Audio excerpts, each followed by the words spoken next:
Hey everybody, Peter Zeihan here, coming to you from the Rockburn in New Zealand, and I just saw some vegetation that reminded me of something of significant import. So behind me, you just have a normal tree stump, but it is covered in several inches of moss. You can see how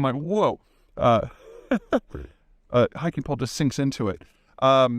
Terrain like this doesn't exist in many parts of the world. You need just the right altitude and the right humidity in order for the stuff to grow in the first place.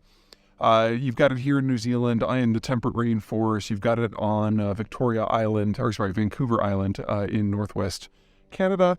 It exists in Manitoba, what they call the muskeg, that is approaching the Arctic Ocean.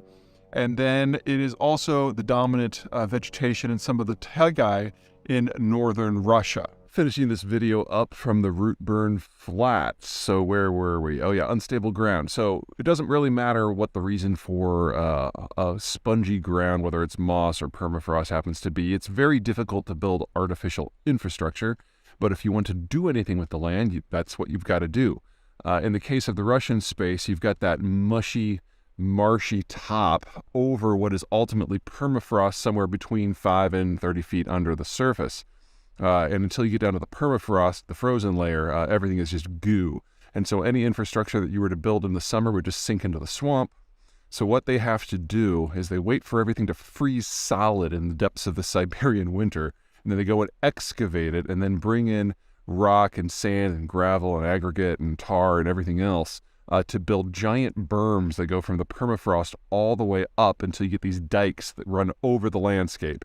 Environmentally devastating, of course, but that's never been something the Russians have really cared about. And then you can run roads and pipes and the such over those berms. So one of the things that people have discussed, in a post-Ukraine war scenario, will we be going back into Russia in order to tap those resources again? And, even in the best case scenario where the government and the politics line up, you really should still count all the Russian stuff out for several decades, because that's how long it took to bring this stuff online.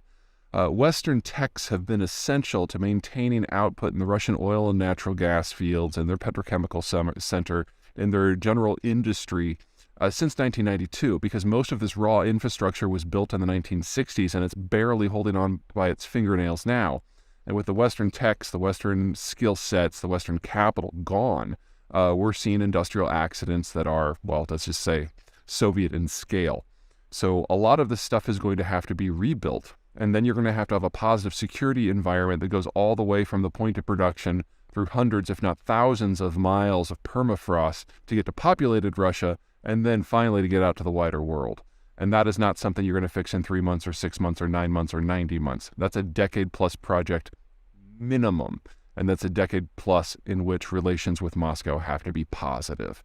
So we should all kind of pencil in that materials coming out of the former Soviet space, specifically the Russian space, just aren't going to be there for the foreseeable future. Until next time.